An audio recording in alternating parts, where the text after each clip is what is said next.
This is the After Party, live with Kim McAllister. Pick a couch, grab a drink, and settle into the conversation.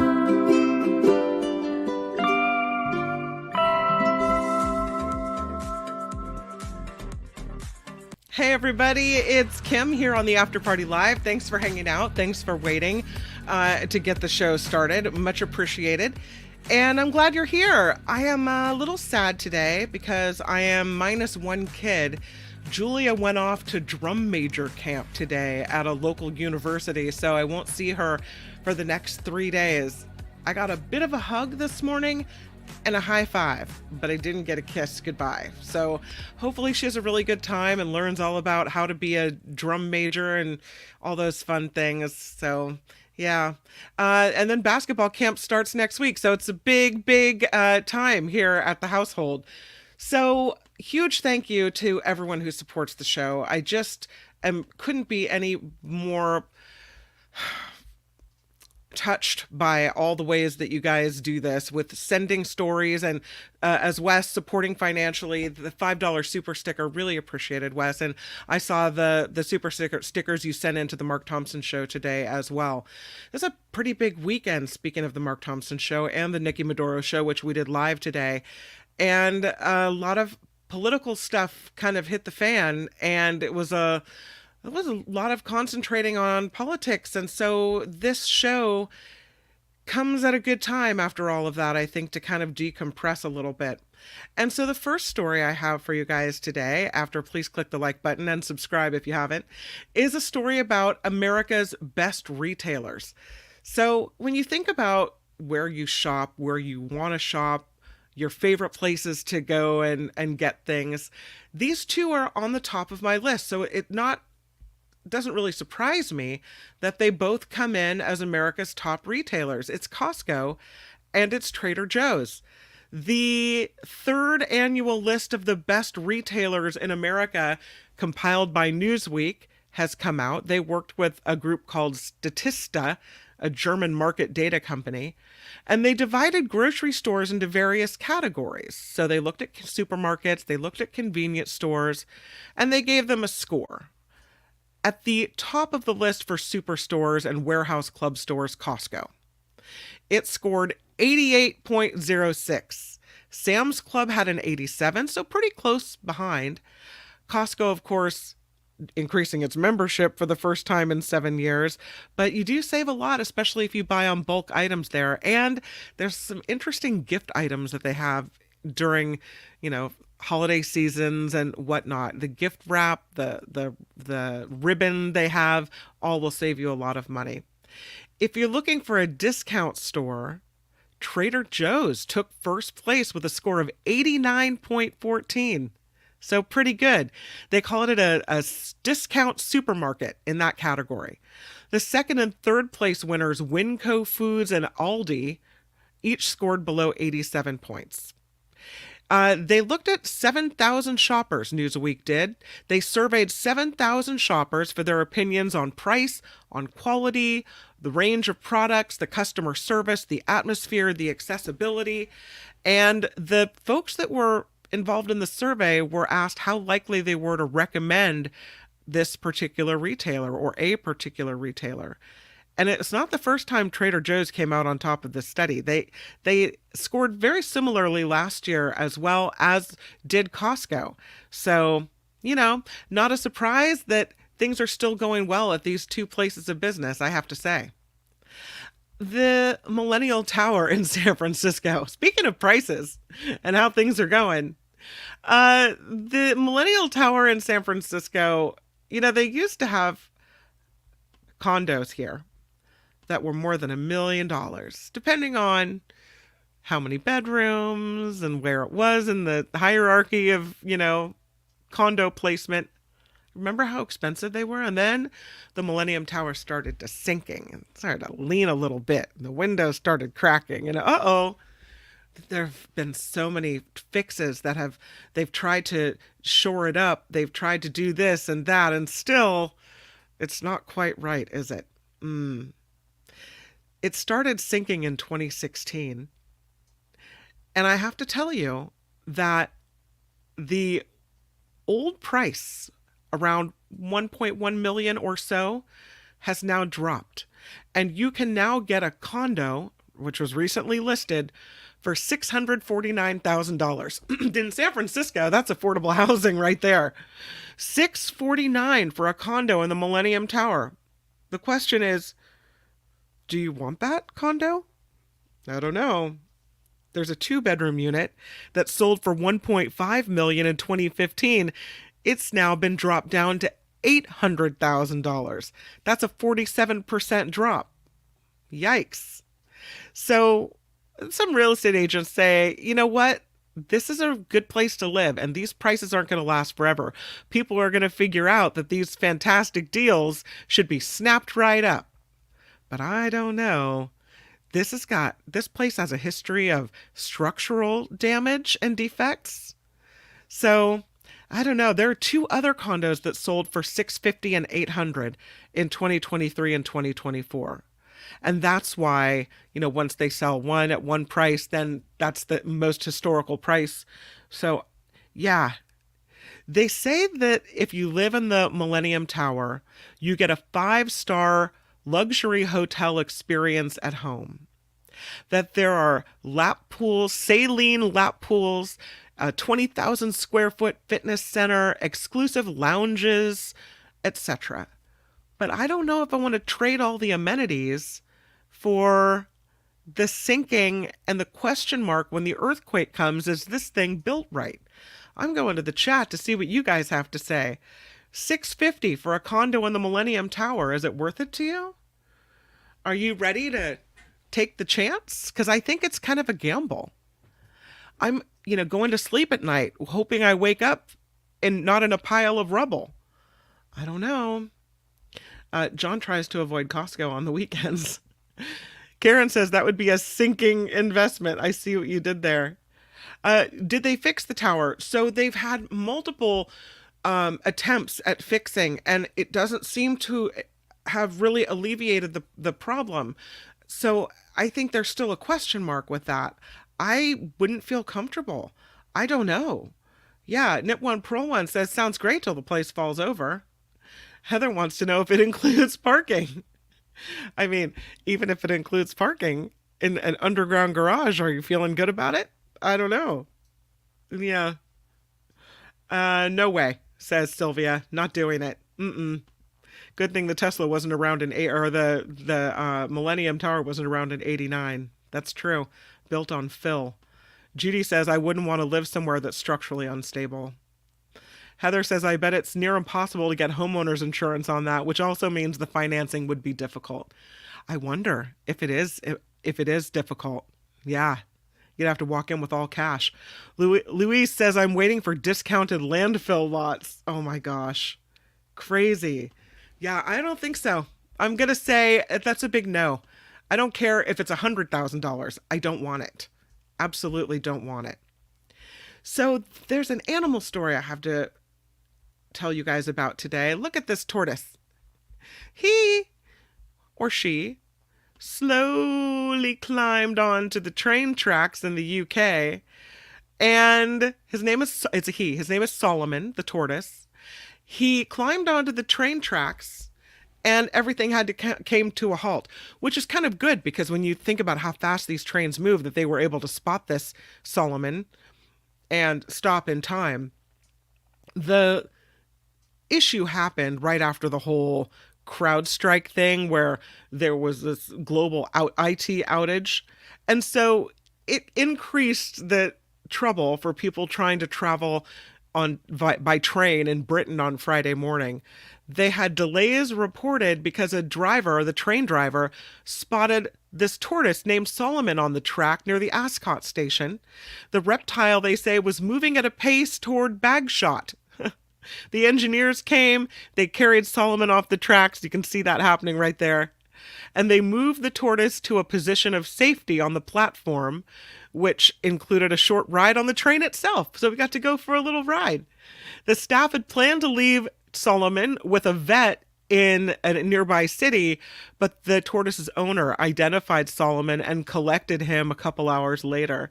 So Yeah, there was a delay because of Solomon, but that's okay because he got a train ride and he's all safe and everything is good. So look at that. You don't hear that every day. The other animal story I have for you today is not about a real animal, maybe really not about an animal at all. Did you know that Hello Kitty is not a cat? Did you care? I knew this because I had about 12, 13. It was a series, like it was a box set of Hello Kitty books that detailed her whole life that I used to have to read over and over again. I'm glad that I don't have to do that anymore, but after 50 years in business and an annual retail sales average of $5 billion last year, you may think that Hello Kitty is the cat that got the cream, they say, but her creators say no. She's not a cat at all. She's actually a little girl born and raised in the suburbs of London. This, according to the director of retail business development at Sanrio, that's the Japanese company that is in charge of this character. She has a mom and a dad and a twin sister, Mimi, who is also her best friend. She enjoys baking cookies and making new friends. She weighs 3 apples and is 5 apples tall. All of these things, sadly, I already knew. But I didn't know that they thought she was a girl instead of a kitty. She has whiskers. She has a cat boyfriend and hundreds of friends, and she's actually not a cat. You know what? Whatever, Hello Kitty. I think this is just their way of trying to get back into the news. Let's go to this story. This is cool. Look at this. This is a high rise, and the design is based and inspired on ballet. Does it look like those high rises are dancing with each other? You expect one to pick up its leg and throw it around the other's waist. Kind of. This is in Albania's capital, Tirana. They've got a bunch of new towers that are going to transform the skyline there. And they've revealed plans for this new double skyscraper that will bend elegantly like a ballet dancer's plie or a lover leaning in for a kiss. That's what they say. These were 2 of the visual cues for the Bond Tower. It's a 50-story residential building and hotel, and they say it is meant to trick the eye. It'll feature 2 connected structures that gently separate before rejoining one another, giving it kind of this warped effect. So the residents will stay on one side, the hotel guests will stay on the other side. Never the 2 shall meet, except in dance. The office space and retail mixed in on several of the floors. The rolling mountains and surrounding city will be visible, they say, in the negative space between the 2 buildings, between the floors. So it's interesting. I think it's kind of a cool design. It's supposed to be kind of like The Kiss, you know, that artwork, The Kiss, maybe? The idea of having this dance between the 2 volumes, like a gentle encounter on the corner, and a balance of beauty, form, and shape. Like that. Here's an artist that has decided to take photography and not print it on regular film. No. How about printing it on plant material instead? The artist's name is Almudena Romero, and he uses sunlight to print images directly onto leaves. Such an interesting medium. It's making big news. There's a story about it in CNN today, that instead of using film, this artist prints photos right onto living plants. I'm sure the living plants really appreciate that. The artist says, Almudena, sorry, it's a woman, Almudena Romero. She says she knew from a really young age that she loved plants. She said, I must have been about 4 or 5, and my granny would call and say, what do you want for your birthday? And I would say, an olive tree. She has exhibitions now in London, in Paris, and she's now showcasing her plant-based art that she says is pushing audiences to question their hyper-consumerism and showing that it's possible to create art in an eco-friendly manner. I don't know. I would argue that your art doesn't live and last. It'll shrivel up, right? I mean, even if you freeze dry it, it's not going to look the same. She's got a 4-chapter series called The Pigment Change. Rather than developing photos on photographic paper, she prints them directly onto plants. She said, I just put a negative on top of the leaf and I leave it in the sunlight, and the image gets recorded on the leaf. But she said, I also print on living plants using a digital projector, and the plant makes photosynthesis with the light from the projector and records an image. Interesting. Yeah. She says it's an ecological way of making her art. It's beautiful. Yeah.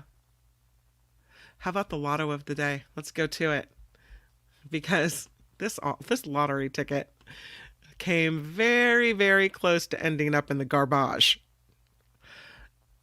It's worth $200,000. This man from South Carolina said his scratch-off lottery ticket just about ended up in the garbage can before he discovered it was a winner. He said he thought that this $5 emerald green scratch-off ticket that he bought from the local Speedway station was a non-winner. He said he was preparing to throw it in the trash a few days later when a family member gave it a second look and realized, this is a $200,000 ticket, my friend. It's unbelievable. He said he didn't fully believe that he'd scored a 6-figure payday until he visited lottery headquarters and was actually given the check. He said he plans to invest his prize money. So, very good. The Crystalline Cafe, another interesting story of design. This one is really beautiful. It's called the Crystalline Cafe, and it is kind of an observation tower-like structure, and it is in Slovenia. It's really beautiful. Look at the view from that place. Yikes, so pretty. This concrete observation tower overlooks the spa town of Rogaška Slatina. It's topped by an angular glass cafe that they wanted to, and they say resembles a crystal. I can kind of see that by the shape. The Crystal Observation Tower stands 106 meters tall. It's currently the tallest building in Slovenia. And the studio that built it said it's intended to be a respectful meeting point between the town's historic 19th century spa complex and its more modern center, where it's positioned. They had an architectural challenge to hierarchically and respectfully connect the old city structure to the new modern urban whole. And this Crystalline Tower would connect different architectural styles and designs from different time periods while successfully coexisting modern and contemporary architecture.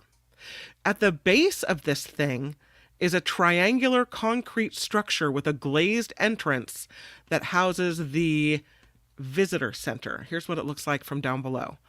So there's the glazed entrance with the visitor center. It has a shop and a bathroom and a lift and the fire escapes. That's where that all is. And then you go up, and you get to the core of the cafe, which is surrounded by seating that offers these incredible views in all directions. Check that out. So pretty, almost like we're there together. It's a circular window in the floor that provides views down to the tower's base even. It's a geometric concrete glass formed, this crystal observation tower, and they were chosen to ensure the tower didn't appear to prioritize any one particular direction, offering views of both the historic and the modern areas of town as well. It's designed in a geometrically expressive way, and it's meant to provide an interesting play of different orientations and views and create this dynamic, interesting appearance of this building. Let's check it out from the whole view of it again. It's cool. Yeah. Again, the tallest building in Slovenia. Love it. They had a bit of a problem in the UK. It was quite the soccer game. They had fish cakes thrown on the field. Uh-oh, that doesn't smell very good. This is a professional soccer game. Had to be suspended when fans started throwing fish cakes onto the soccer field. Happened in Norway. It was fish cakes and other objects chucked onto the field to protest the use of a video assistant referee. It's also called VAR, video assistant referee. They don't want that. They want a referee in person.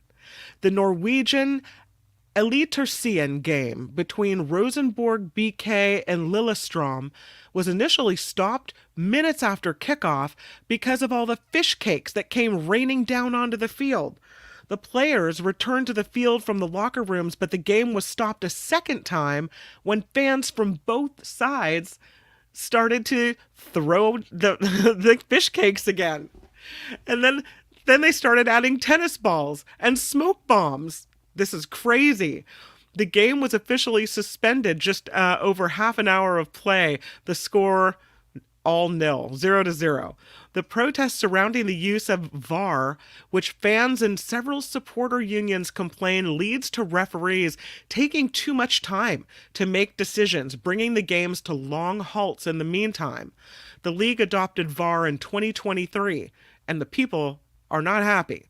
Some fans at the game were seen holding a banner which read, "We will never give up VAR, go away." The game is going to be rescheduled. But this is some pretty crazy stuff. As a matter of fact, you see a close-up here of the fish cake. Well, I have actually video of what happened here. And it's, as you can imagine, it's not smell-o-vision. You can't smell it, but it's pretty wild how everybody went a little bit nuts here. Here it is. Let's see if I can play it for you.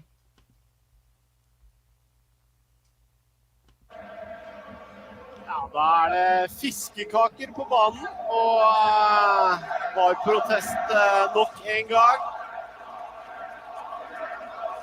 Det jo varslet at lagene skal ta grep og ikke ønsker denne type ting. Det ble sagt før match, kommer det den type protester, så sendes lagene I garderoben helt frem til området rydda. What do we do? What do we do? Det blir strevsomt å Somebody get a garbage bag. Tennisballer tar lengre tid å få dette unna. Spillerne tydelig motvillige til å gå av banen. The soccer players seem to be taking it into stride. Yeah. Hva det her? Hører vi Jermenåsen-ropen, men Rohit Sagitt virker bestemt I sin sak. Han allerede... Yeah. So you can see the soccer players seem to be taking it into stride, but it doesn't look like... They're like, what is going on? And it gets worse and worse. We go from fish cakes to smoke bombs. Yeah, I'm telling you. Pretty crazy business there in Norway. Wow. They take their soccer very seriously. All right. Let's talk about dogs and how they can smell stress. I always felt like they could smell fear, right? Apparently they can smell more than that. They can smell stress on us. And not only that, when they smell the stress, they react to it as well. They're influenced by it. The dog doesn't even have to know the person very well in order to interpret the odor of stress. This is research done in the UK at the Bristol Veterinary School in Bristol, England.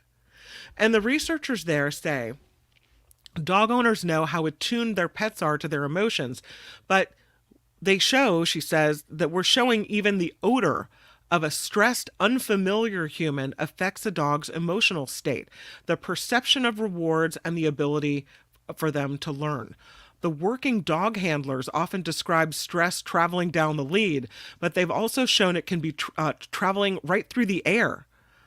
The team published the findings today in the journal Scientific Reports. They say they wondered if dogs with olfactory senses that are so much more sophisticated than ours might catch human emotions through smell and then act accordingly. And so they constructed this elaborate experiment to find out. First, they trained dogs in a simple task. If a bowl was placed in one location, it invariably contained food. But if it was placed in a separate location, no food was present. So they got the hang of that. For obvious reasons, the dogs soon became more eager to trot over to the bowls in the have food spot than the have not food spot, which makes sense. But what if the bowl was placed in between those locations? Then the dog quickly went over to the mid-range bowl. And the dog was optimistic that maybe there would be food in that bowl as well. If the dog was more hesitant about heading toward the bowl that reflected a more pessimistic attitude, the bowl's in the wrong spot, probably no food there, that type of attitude. This is a very complicated study. They took 18 dogs they recruited for this experiment, and they exposed them to sweat and breath samples from humans who'd either been in a stressed or relaxed state of mind. Some were given a math test, the people, to be stressed out, and some were allowed to listen to soothing music. Those were the relaxed people. When the dogs smelled the stressed human odors, they were visibly less eager to head toward the ambiguously placed bowl. And that, according to researchers, suggests an emotional downturn toward pessimism. The pessimistic response reflected a negative emotional state and could possibly be a way for the dog to conserve energy and avoid disappointment. What do you think? Are you buying it? I don't know. They say the downer effect wasn't seen when the dogs were exposed to a relaxed odor sample from a human. And they think that these findings have real-world applications, that understanding how human stress affects dogs' well-being is an important consideration for dogs in kennels and when training companion dogs and dogs for working roles like assistance dogs. So, I don't know. I mean, it seems weird to me, but okay. I'll buy what you're selling. NASA is doing something. They're taking away the Viper project. This is a lunar rover project which is going to be ending.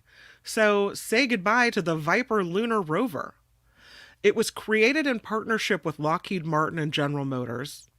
They showed, though, that this program had past cost increases, launch delays, and likely future cost growth. And so it made the Viper, which stands for Volatiles Investigating Polar Exploration Rover Project, unsustainable. They had similar issues delay the launch of a commercial lunar payload services vehicle aboard the Griffin lander. But this Viper project, they say continuing this at a higher project cost potentially would disrupt or cancel the commercial lunar payload services mission. So NASA told Congress they're canceling the Viper project and they're focusing on the commercial lunar payload project instead. They said we're committed to studying and exploring the moon for the benefit of humanity through that other project, the commercial lunar payload project. They intended to launch the Viper rover last year. They had to postpone it for 1 year to get more time to test its astrobotic lander. And the additional scheduling and the supply chain delays pushed this proposed inaugural launch to September of 2025. And then they just decided it's too much. We've got to cancel the Viper program. And so they did. And off it goes. Yeah. The folks in Florida have found a bear that is depressed. People were trying to take pictures with this bear at the side of a roadway, which is not smart. No, I'm not going to call them Tourons, but maybe. Bear Tourons? Perhaps. So this bear is really sad. Oops. There it is, by the side of the roadway in Florida, people taking pictures of it.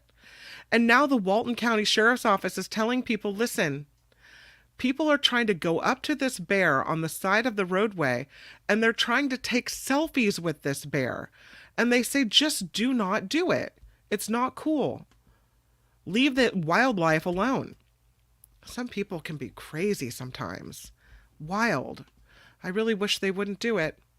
So We don't know why this bear is depressed, but it was spotted last week on the side of a highway, and they think it's depressed. Some people are saying that people are getting dangerously close to it to take selfies with it. And he's clearly not in the mood for pictures. The bear has shown signs of severe stress. So they're saying, let this bear be. And when people finally left him alone, he wandered back into the woods on its own. And now the sheriff's department is saying, please do not approach black bears at any time, especially those that are showing signs of aggression like this big fella. Because what happens, if you get attacked by this bear, then they've got to go out, then they've got to, take the bear down type of thing. So it's really not fair to anyone. Gosh. Another Lotto of the Day story for you. This man who had dreamt about playing the lottery. I'm telling you, sometimes all it takes is a dream. This man dreamt about playing the lottery, and so he did. He's from Massachusetts. He had a dream about buying a specific scratch-off lottery ticket. He told Massachusetts state lottery officials that he had a dream about buying a $10 $4 million diamond scratch-off ticket. And so he decided to make his dream come true when he woke up in the morning and he bought a ticket from the local 7-Eleven in Plymouth. And the ticket turns out to be a $1 million winner. He said he plans to share his winnings with his kids and with his grandkids. So he's doing pretty well. Can you imagine having a dream about buying a lottery ticket, going out and buying it, and then boom, this is what you get. Nice. Congratulations. I think I might be dreaming of the lottery tonight. I don't know. All right, last story of the day is, I think, a story that is pretty uplifting. And it's about this woman who has achieved something at, I can say, an old age, an age of wisdom. We'll put it that way. It's another story about someone who is a pioneering physicist and finally got her doctorate at the age of 98 years old. She had to drop out of postgraduate school to raise her family 75 years ago. Her name is Rosemary Fowler. She was studying at the University of Bristol in 1948 when she discovered the kaon particle. But she left academia before earning her doctorate when she married fellow physicist Peter Fowler in 1949. Does it make you think of the show? What is that show? Chemistry. Help me. I read the book too. Why can I not remember it? Go into the chat. Where, women were thought of differently, and so they had to live their lives differently. Right? Yeah. You guys aren't coming up with it either. Anyway, it reminds me of the show on Apple TV, The Chemistry. Yeah. So here she is at 98 years old, and finally, she paved the way for critical discoveries that continue to shape the work of physicists today, that continue to affect our understanding of the universe. She was 22 years old when she discovered a particle that decayed into 3 pions. It was later dubbed the kaon, K-A-O-N. She said, I knew at once that it was new and it would be very important. We were seeing things that hadn't been seen before. That's what research in particle physics was, and she said it was very exciting. So she's made an honorary Doctor of Science in a private graduation ceremony near her home in Cambridge. She said, her daughter said, I'm really pleased for my mother. As a child, I wanted to be a physicist because it seemed to be so exciting. With both parents being physicists, physics and research was a normal topic of conversation across the kitchen table. She said, my mother remained very connected with the Bristol Physics Department and the university because my father joined the academic staff, as did a number of their student friends. And so there she was, and probably so happy to be raising her family, but look at what she missed out on during all those moments. I'm so glad that we can do more now, that we can have families and continue working as well. So here she is at the age of 98, getting her doctorate, be it honorary or otherwise, well deserved. So there she is. Great grandma? Yeah. I don't think so, but it took them 75 years to realize they needed to give her an honorary doctorate, right? Yeah. Took way too long. All right. Well, there you go. That is the After Party Live. And I am grateful for you spending your time this afternoon and hanging out. Huge thank you to Wes, who came in with that $5 super sticker. I think I still have it to show you. My system is doing all kinds of weird things today. I was trying to type to you guys earlier before the show, and it said I had no connection, so I was worried I wouldn't even be able to do the show today. Wes, thank you for the $5 super sticker. As always, you're amazing and awesome. Doug throwing down a $10 super sticker. Doug, thank you so much for contributing to the After Party Live and making sure that 5 days a week we get this show rolling and get it on the air. And thank you for allowing me to have that connection with you guys and you with each other as well. All right, I will see you tomorrow. It is Travel Tuesday. Send me your suggestions. I think we might be going to the coast of... Where were we going? We're going to a European coastal destination, I believe, is what we're doing. Unless you have other suggestions and you prefer something else. Let me know what you think. Kim at the Afterparty Live, Kim at the afterparty.live, or Kim McAllister at gmail.com is the way to reach me. Please click the like button before you check out. And if you haven't subscribed, please do that as well. I really appreciate it, trying to grow the show. And thank you, Jim Liu. Aloha to you, just back from the Big Island with a $5 super sticker, Jim sent me a picture of ululanis on the Big Island. Thank you so much for that. It made me really jealous and also really glad that you were having such a good time. I'll show it tomorrow on Travel Tuesday. All right, and so send me extra pictures if you have anything you want to showcase as well.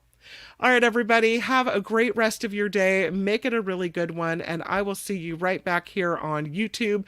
The Nikki Maduro show starts at 10 a.m., followed by the Mark Thompson Show. We'll have David K. Johnston and Jefferson Graham, and then the After Party Live with Travel Tuesday. But until then, make it a really good day.